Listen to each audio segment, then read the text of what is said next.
कैसा लगा हमारे पॉडकास्ट में आज? अच्छा लगा। मैं अपनी बात लोगों तक पहुंचा पाऊँ। एक्टिव पुलिस लेडी के रूप में, सिंघम लेडी के रूप में जो कार्य कर रहे हैं, भी चूँकि नए कानून के तहत एक धारा 112 के तहत जो छोटे अपराध के संगठित अपराध के रूप में काम कर रहे हैं, तो हम उन धाराओं में भी अपराध दर्ज करके इनके विरुद्ध कार्रवाई कर रहे हैं। आप कि जो बच्चा है वो एक चित्र है, आपको वो कैसे रंग उसमें भरने हैं ये माता पिता डिसाइड करते हैं। जैसा कि मैम हमने समाज देखा है में कि श्रीमद् भगवद गीता भी आपके पास में आप साथ में रखते हैं। इसके लिए अगर ये सामने रहती है तो हमें पता रहता है कि हमें अपने कर्म कैसे हमें करने हैं, हमें क्योंकि हम भी तो समाज के नागरिक है ना। देखते रहिए Aftab podcast. Bye. Hello and welcome. आप देख रहे हैं इस वक्त आफ्ताब पॉडकास्ट। आज मेरे साथ में मौजूद हैं इस शो की खास मेहमान पुलिस अधिकारी, नागरिक थाना क्षेत्र अधिकारी शेफाली मैम। आज मैं आपराधिक मामलों से लेकर साइबर क्राइम के मामलों से लेकर आने वाले समय में जो युवा इस युग में साइबर क्राइम की तरफ, नशे की लत में जो लंबे समय से जूझ रहे हैं, उन सभी को लेकर मैं मैम सबसे पहले तो आपका शुक्रिया अदा करना चाहूँगा। आप एक पुलिस अधिकारी हैं, आपके पास में नॉर्मली समय नहीं होता है आम जनता की सुरक्षा के लिए। आप लगातार प्रयास करते रहते हैं क्राइम को रोकने के लिए, आपके पास समय नहीं होता है, फिर भी आपने बेशकीमती वक्त निकाला। आप सबसे पहले तो शुक्रिया अदा करना चाहूँगा और आपका परिचय जानना चाहूँगा मैं। कैसा लगा हमारे पॉडकास्ट में आज? अच्छा लगा। मैं अपनी बात लोगों तक पहुंचा पाऊँ, इसके लिए मैं आपसे मेरे से संपर्क किया तो मैंने समय निकाला है। मैं आपको पता है, आप चूँकि यहीं के रहने वाले हैं, तो मैं फरवरी 2024 से यहाँ एज ए SHO पोस्टिंग हूँ। शेफाली नाम पता ही है आपको मेरा। जी मैम। मैं वैसे बेसिकली अजमेर की रहने वाली हूँ, नसीराबाद से, और अभी हम लोग जयपुर रहते हैं। मेरा एक बेटा है और हस्बैंड है, आयुष में डॉक्टर हैं, वो जयपुर रहते हैं और मैं यहीं पे रहती हूँ। मैम, जिस तरह से जोधपुर शहर के अंदर अभी आप एक एक्टिव पुलिस लेडी के रूप में, सिंघम लेडी के रूप में जो कार्य कर रहे हैं, लगातार सोशल मीडिया पे भी आप एक्टिव नज़र आ रही हैं और मंच के माध्यम से, कार्यक्रम के माध्यम से आप लगातार लोगों को अवेयर करने के लिए कार्य कर रहे हैं और बहुत से मेरे सवाल रहेंगे इन्हीं को लेकर। सबसे पहले मैम एक सवाल आपसे पूछना चाहूँगा। नागरिकेट हल्का थाना क्षेत्र में जिस तरह से आपराधिक मामले चल रहे हैं, जुआ, शराब, सट्टा, नशा आदि, इन सभी के रोकथाम के लिए अभी तक आपके द्वारा क्या क्या प्रयास किए गए, कितनी कामयाबी मिली?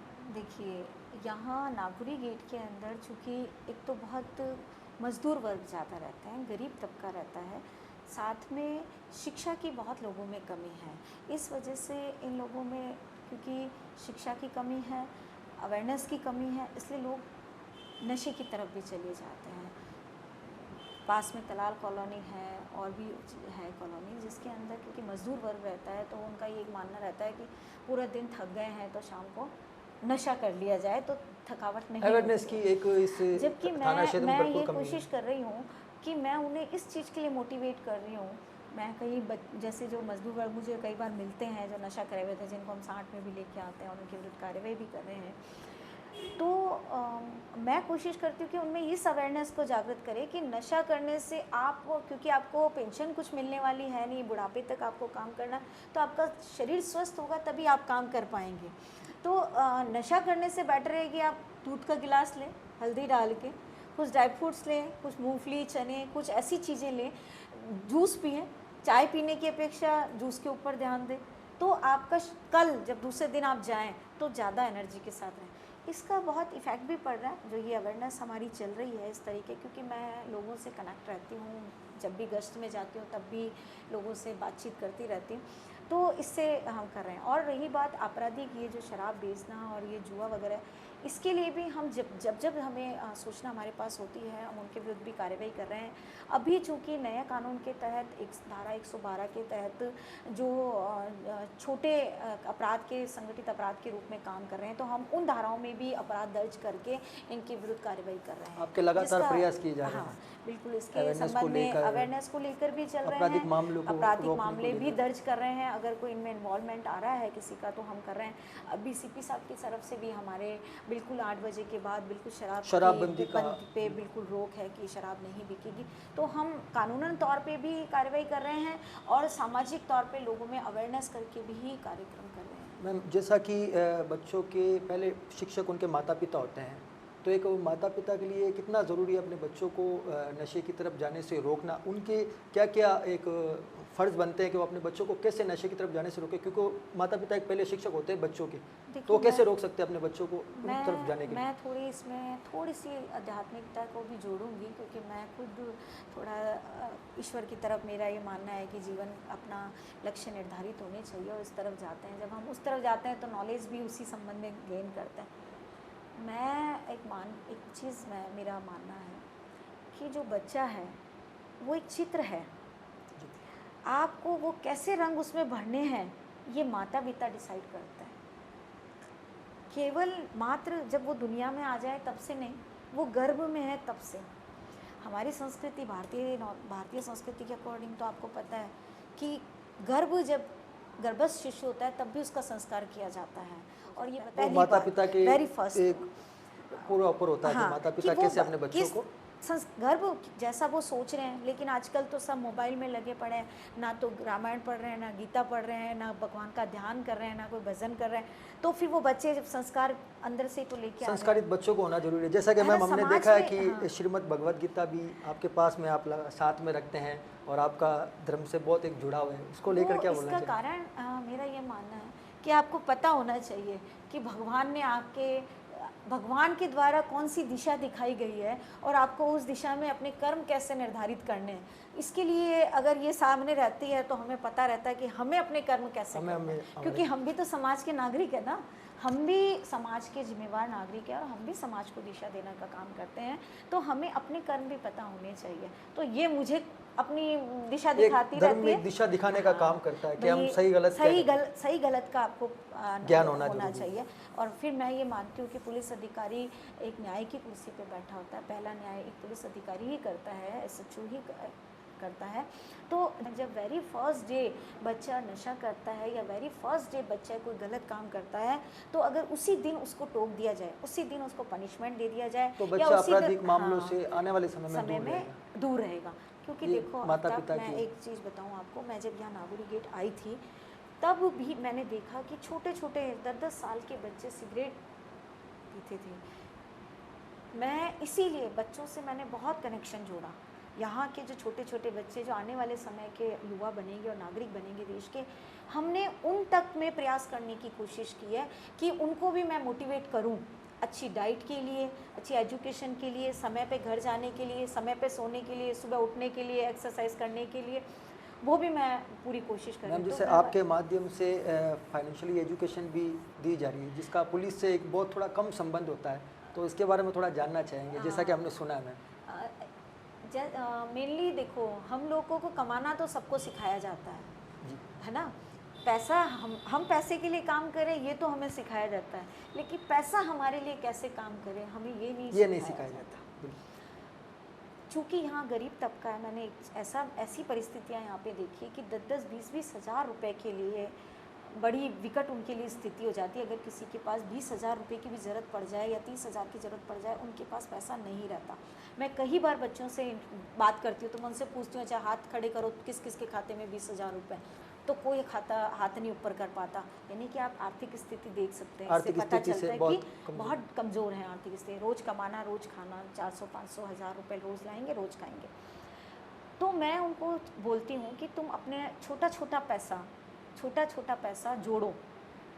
कुछ पैसा जुड़ेगा तो तुम्हें आगे दिशा दिखेगी, चाहे अपना नया धंधा शुरू करने की दिशा हो या अपने, जैसे मान लो आपके बच्चे कुछ पढ़ाई करते हैं एजुकेशन में, मान लो आपका बच्चा कोई इंटेलिजेंट होता है और आपको उसको डॉक्टरी करानी है, इंजीनियरिंग करानी है या कोई भी काम कराना, लेकिन आपके पास पैसा नहीं है तो आप कैसे कराएंगे? लेकिन उसके लिए आपको छोटा छोटा अमाउंट, अगर आप 100 200 रुपये भी पर डे के, 500 रुपये भी, 50 रुपये भी पर डे के जोड़ोगे, तो आने वाले समय में जब तक आपके बच्चे बड़े होंगे तो आपको उनकी चिंता नहीं रहेगी कि अगर मेरा बच्चा भाई डॉक्टरी करना चाहता है या एजुकेशन आपको पता है थोड़ा कॉस्टली पड़ती है, तो आपके पास पैसा रहेगा तो आपके पास एक विज़न होता है। इस तरह के अभियान भी आपके द्वारा चलाए जा रहे हैं और आपके इसका थाना बहुत क्षेत्र में? इसका बहुत इफ़ेक्ट भी पड़ता है। मैं छोटी जैसे SIP में इन्वेस्ट करने के लिए इनको लोगों को बोलती हूँ कि आप छोटा छोटा बचत में अपना पैसा इन्वेस्ट करो, बैंक के अंदर अपना पैसा जोड़ो, खाते खुलाओ और इन्वेस्ट करो ताकि आपको पैसा रिटर्न भी अच्छा मिले और आपके पास कुछ पैसा मैम, महिला सुरक्षा को लेकर पुलिस प्रशासन का जोधपुर शहर के अंदर क्या कार्य चल रहा है सुरक्षाओं को लेकर? वैसे राजस्थान सरकार, राजस्थान पुलिस महिलाओं की सुरक्षा को लेकर सबसे ज़्यादा अवेयर रहती है कि बच्चियों को हम ऐसा माहौल दे पाएँ कि वो एकदम निश्चिंत होकर बाहर निकल सके और अपना एजुकेशन ले सके और उन्हें बिल्कुल भय नहीं हो। इसके लिए अभी वर्तमान में राजस्थान सरकार द्वारा, राजस्थान पुलिस द्वारा ऑपरेशन गरिमा भी चला रहे हैं, जिसके अंदर पॉक्सो एक्ट के संबंध में या महिला के संबंध में जो भी अवेयरनेस के प्रोग्राम हैं वो हम चला रहे हैं, जिसमें लोगों के अंदर जो कानून हैं महिलाओं से संबंधित उनकी भी अवेयरनेस है। केवल महिलाओं को ही नहीं, पुरुषों के अंदर भी जाके भी हम इस तरीके के प्रोग्राम चला रहे हैं। इसके अलावा हमारी काली का टीम है और सिविल में भी हम बच्चियों, हमारी जो कांस्टेबल्स हैं उनको जहाँ पर बच्चियों का आना जाना ज़्यादा रहता है वहाँ पर हम बच्चियों को भेजते हैं। महिला सुरक्षा को लेकर पुलिस प्रशासन ये कार्य करती है। इसके अलावा साथ में हम सुरक्षा सखी जैसे भी हमने कार्यक्रम रखे हैं, जिसके अंदर ज़्यादा से ज़्यादा जो महिलाएं सोसाइटी में बहुत एक्टिव रहते हैं, जिनका इफ़ेक्ट होता है और सोसाइटी की समस्याओं को लेकर जो बातचीत करते हैं, महिलाओं से कनेक्शन रहता है, उनको भी हम पुलिस से जोड़ रहे हैं सुरक्षा सखी के माध्यम से, ताकि हमें अगर किसी तरीके की कोई समस्या डायरेक्ट पुलिस तक नहीं आए तो सुरक्षा सखी के माध्यम से वो आए और हमारी बात जो हम कार्यक्रम चलाते हैं, हम जो कहना चाहते हैं वो भी लोगों तक पहुँच जाए।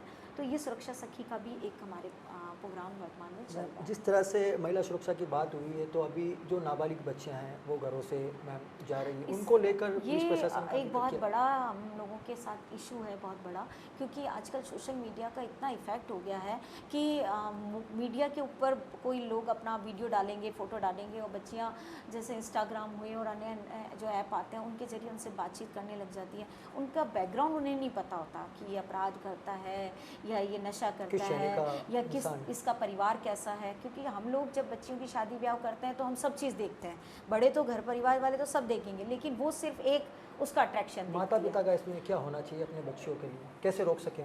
माता पिता का बहुत बड़ा इसमें रोल है। उन्हें पता होना चाहिए कि हमारी बच्ची इंस्टा चला रही है तो वो किससे संपर्क में है, अगर व्हाट्सएप पे उसके कौन दोस्त है, किन से बात करती है, अगर उनकी पूरी जो एक्टिविटीज़ है उस पर ध्यान देना चाहिए। और मेरा कहना है कि माँ बाप को अपने बच्चों से बातचीत भी करते रहना चाहिए। संवाद रहता है तो बच्चों का अपने माँ बाप पे विश्वास रहता है और बच्चियों को ये रहता है कि अगर मैं कोई कदम उठाऊंगी तो मेरे माँ बाप का विश्वास टूटेगा। एक बॉन्डिंग अच्छी होगी तो डेफिनेटली वो बाहर जाने के पहले अपने माँ बाप के बारे में सोचेगी। माता पिता का संवाद होना बच्चों से जरूरी है, जिससे ये इन चीज़ों पर रोकथाम हो। बहुत ज़रूरी है। जिस तरह से सोशल मीडिया का भी सवाल चल रहे हैं, सोशल मीडिया के हम युग में प्रयोग कर चुके हैं, हम आ चुके हैं सोशल मीडिया के इस युग में, युवाओं के ऊपर कितना इफेक्ट है सोशल मीडिया का? क्योंकि आजकल के युवा साइबर क्राइम का शिकार भी हो रहे हैं, साइबर क्राइम के माध्यम से शिकार भी कर रहे हैं और सोशल मीडिया को देखकर रातों रात अमीर बनने की वजह से वो अपराध की तरफ जाते हैं। उसको लेकर ये एक बहुत बड़ा इशू है। मैं एक चीज़ बताऊंगी आपको कि सोशल मीडिया का इतना इफेक्ट होने लग गया है कि हर व्यक्ति ये चाह रहा है कि मैं रातों रात तो अमीर बन जाऊं, चाहे वो किसी भी शॉर्टकट अपराध की तरफ चल पड़ता है। फिर माँ बाप भी ध्यान नहीं दे रहे हैं कि भाई मेरा बच्चा कितना मोबाइल यूज़ कर रहा है।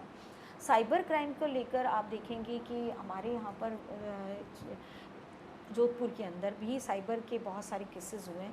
इसका एक कारण रहा है कि कुछ लोग अपने को 5,000 10,000 में अपना खाता दे देते हैं। उनको ये पता नहीं रहता कि भाई ये मेरा खाता क्या यूज़ होगा, कौन यूज़ करेगा। वो 5,000 10,000 20,000 के लालच में आते हैं और अपना खाता दे देते हैं और वो उसका शिकार बनते हैं। क्योंकि डॉक्यूमेंटली तो जिसका खाता है वो अपराधी बनेगा और जो मेन आदमी है वो बच के निकल जाता है। तो ये थोड़ा सा अवेयरनेस लोगों में, हम उसके लिए भी कोशिश कर रहे हैं लोगों के अंदर अवेयरनेस करने की कि भाई आप अपने खाते हर किसी को ना दें, अपने 5,000 10,000 के लालच में खाते ना दें, क्योंकि साइबर क्राइम है तो ज़्यादा खुद को अवेयर रखें सोशल मीडिया के माध्यम से। हाँ, और हर किसी से भी ऐसे नहीं, कोई भी फ्रेंड रिक्वेस्ट आई है तो आप उसे फॉलो करने लगे, ये भी मेरा मानना है। इसको लेकर आपके थाना क्षेत्र में अभी तक क्या कोई अभियान चल रहे हैं? मैंने बताया युवाओं ना, से साइबर related, अभी हमारा साइबर साइबर को अवेयरनेस लेकर। का अभी प्रोग्राम चल रहा है। हम जो ये सिम विक्रेता हैं जो कि 2 से ज़्यादा किसी एक नाम से इशू कर देते हैं, हम उनके ऊपर भी कोशिश कर रहे हैं कि थोड़ी नकेल कसी जाए, ताकि और जैसे खाते जो जिसके अंदर Please। फेक खाते हैं और ट्रांजैक्शन बहुत ज़्यादा हो रहा है, तो हम उसकी भी डिटेल्स हम ले रहे हैं कि भाई ऐसे खाते जिनमें बिना कारण से अचानक से इतना पैसा आने लग गया है, या कोई सिम ऐसी जो 2 बार 3 मतलब हर थोड़े से दिनों में 2 सिम इशू हो गई है किसी व्यक्ति को, हम उनकी भी जानकारी प्राप्त कर रहे हैं और उनके विरुद्ध कार्यवाही भी कर रहे हैं। अभी हमारा ये अभियान भी चल रहा है। तो मेरा तो ये मानना है कि अपने जो डॉक्यूमेंट है हर किसी को ना दे। आपने एक डॉक्यूमेंट के लिए मान लो एक सिम के लिए अप्लाई किया, लेकिन उसी का यूज़ करके व्यक्ति दूसरा सिम भी ले लेता है। साइबर क्राइम आसानी से हो फिर जाता वो साइबर क्राइम में उस सिम को यूज़ करते हैं और बाद में पकड़ने लोग आपको आते हैं, क्योंकि आपके डॉक्यूमेंट लगे हुए होते हैं। तो मेरा तो लोगों से भी कहना है कि आप भी थोड़ा अवेयर रहें, लोगों को भी अवेयर रहना चाहिए। और साइबर क्राइम जब उनके साथ हो रहा है तो तुरंत प्रभाव से पुलिस के पास आए, डरने की ज़रूरत नहीं है। पुलिस आपके साथ हमेशा खड़ी है। 1930 जो साइबर से संबंधित है, तुरंत प्रभाव से कार्रवाई। मैम, जैसे कि आपने बताया कि पुलिस के पास में आए, पुलिस प्रशासन का एक नारा है कि अपराधियों में भेद, आमजन में विश्वास, और आम जनता का अक्सर पुलिस प्रशासन पे आरोप रहता है कि पुलिस प्रशासन द्वारा उनके साथ में अभद्र व्यवहार किया जाता है। आपके थाना क्षेत्र में कभी ऐसी कोई घटना हुई? देखो, मेरा ये मानना है, देखो मैं ये मानती हूँ कि वैसे तो बिल्कुल अभद्र व्यवहार किसी भी कंडीशन में स्वीकार्य नहीं है, लेकिन पुलिस का थोड़ा सा क्या होता है कि अपराधियों से ज़्यादा पाला पड़ता है। तो हम खुद भी अपराधियों में एक भय होता है है पुलिस ना, प्रशासन के द्वारा। तो हमारी लैंग्वेज, मैं तो खुद इस चीज़ को फेस करती हूँ कि हमारी लैंग्वेज भी बहुत चेंज हो जाती है। मैं पुलिस में अगर प्रोफेशन थोड़ा सा अलग है तो हम लोगों की कई बार थोड़ी रूखापन भाषा में आ जाता है, थोड़ा रूखापन हम आ जाता है, कोशिश- पर पुलिस देखो, प्रशासन आम लेकिन जनता की हमारा सुरक्षा के लिए। उद्देश्य यही रहता है, हम किसी को तंग परेशान नहीं करना चाहते हैं, किसी को अपमानित नहीं करना चाहते हैं। हमारा उद्देश्य मात्र यही रहता है कि कानून व्यवस्था बनी रहे, लोग निश्चिंत होकर घूमे, लोग अपने बाहर निकले तो उन्हें ये रहे कि हाँ हमारी सुरक्षा के लिए कोई है। मैं पावटा क्षेत्र के अंदर ई मित्र के माध्यम से साइबर ठगी का मामला सामने आया, और अभी हालिया में उससे कुछ दिन पहले आपने अपने थाना क्षेत्र में जो भी ई मित्र सेंटर है उनसे एक मीटिंग की साइबर क्राइम से बचने के लिए। क्या वो मीटिंग थी, क्या वो अभियान था? मैं ई मित्र की, क्योंकि ई मित्र पे ये दिखाने में आ रहा है कि कोई आदमी आता है, इनको कहता है या तो मेरा व्यक्ति बीमार है या मुझे पैसों की ज़रूरत है, तो आप कुछ अमाउंट अपना जो भी 1% 2% है वो रखिए और हमें पैसा दीजिए, जबकि वो साइबर फ्रॉड का पैसा होता है। तो मेरा ई मित्र वालों से भी कहना है कि इस तरीके का अमाउंट अगर आपके पास कोई लेने आए तो आप तुरंत प्रभाव से पुलिस को बताएं, क्योंकि आपको पैसा देने के लिए नहीं बैठे हैं वहाँ पे। आपका जो काम है भाई कि वेरिफिकेशन करना है, उसमें आप भी फॉल्ट में आ सकते ठीक है, वो तो नेचुरल सी बात है कि वो उनके आप खाते में पैसा आता अपराध का है, हिस्सा बन सकते हो। वो उनके खाते में पैसा आता है ना, तभी तो वो उसको निकाल के देते हैं पैसा, वो कैश पेमेंट वो देते हैं, पहले उनके खाते में पैसा आता है तब वो उनको कैश निकाल के देते हैं। तो फिर जब आपके खाते में पैसा आ गया तो आप साइबर फ्रॉड में शामिल हो ही चुके हैं कि आप खाता दे क्यों रहे हैं किसी को इस बिना मीटिंग के तहत तो हमने वो अवेयरनेस उनके अंदर की है। और साथ में जो क्योंकि वो खाता खोलने का भी काम करता है, सिम कई बार सिम जारी करने का भी काम कुछ कर रहे हैं। अज्ञात लोगों का आना, फर्जी दस्तावेज बनवाना, तो ये भी उनके ऊपर भी उनको कहा है कि जैसे आपको लगता है कि इस संबंध में कोई आपको सस्पेक्ट लगते हैं तो तुरंत प्रभाव से पुलिस से हेल्प लें, पुलिस को बताएं ताकि हम उनके ऊपर कार्रवाई करें। मैं चाहूँगा कि हर आम जनता को ये लगता है कि पुलिस प्रशासन की नौकरी जो है एक बहुत ही ईजी है। पुलिस प्रशासन पे आरोप लगाना लोगों को ईजी लगता है, लेकिन पुलिस प्रशासन देश की खातिर आम जनता की सुरक्षा के लिए लगातार त्योहारों में अपने घर परिवारों से दूर रहती हैं और अपनी ड्यूटी करती हैं परिवारों से दूर रहकर, ताकि आम जनता सुरक्षित रहकर अपने पर्व बना सके। इस पर कुछ बोलना चाहूँगा। देखिए, सैनिक अगर सीमा पे सुरक्षा करता है तो पुलिस आपकी घर के बाहर की सुरक्षा करती है, जहाँ आप रह रहे हैं वहाँ की सुरक्षा का दायित्व तो पुलिस का होता है। और मुझे बहुत गर्व है कि मैं एक ऐसे डिपार्टमेंट का हिस्सा भी हूँ। पुलिस का आप जैसे आप खुद ही कह रहे हैं कि भाई पर्व आते हैं, त्यौहार आते हैं, तो हमारे लिए स्पेशली छुट्टी हमारी बंद होती है, कोई विशेष काम होगा तो ही मिलेगा।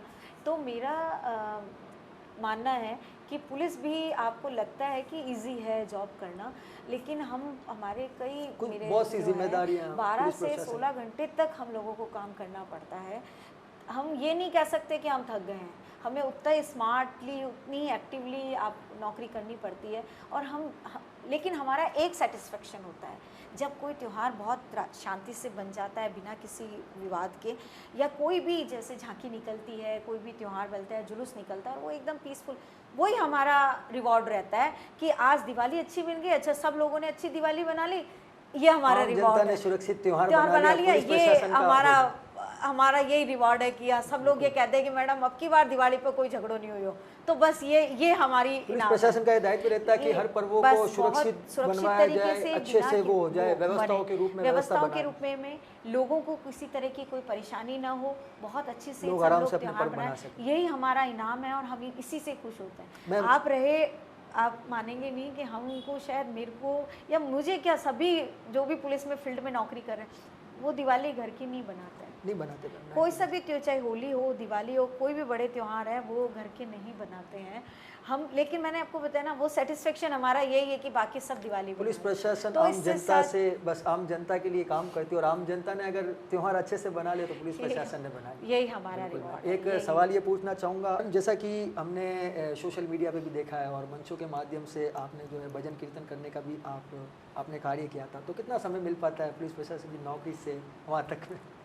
देखिए, मेरा ये मानना है कि जो धर्म है ना बहुत व्यक्तिगत विषय है, बहुत ही व्यक्तिगत विषय है, आध्यात्मिकता बहुत व्यक्तिगत विषय है, लेकिन चूंकि कर्म कांड भी इसमें जुड़े होते हैं तो लोगों को लगता है कि भाई मैडम बहुत पूजा पाठ में सख्त किस्म की हैं मेरा और समय नहीं मिलता और काम भी रहता है। लेकिन देखिए, मेरा ये मानना है जब तक आप अपनी ईश्वरीय ताकत को अपने साथ नहीं रखेंगे तब तक आप भौतिक जीवन में काम नहीं कर पाएंगे। मैं जब भी डाउन एनर्जी में जाती हूँ, मैं अपनी एनर्जी गोविंद से ही लेके आती हूँ।